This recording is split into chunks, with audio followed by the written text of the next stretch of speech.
Hi everyone, in front of me I've got HUAWEI Nova 9 SE, and let me share with you how to change SIM PIN on this device.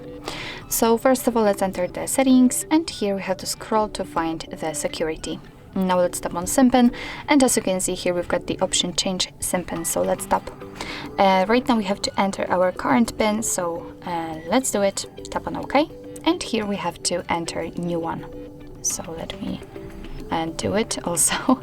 Here we have to confirm new one, so re-enter it and tap on OK, and basically that's all. This is how to change the SIM PIN, and from this moment, whenever you will restart your device, it will require the new PIN. So actually this is it. This is how to change SIM PIN in your HUAWEI Nova 9 SE. Thank you so much for watching. I hope that this video was helpful, and if it was, please hit the subscribe button and leave the thumbs up.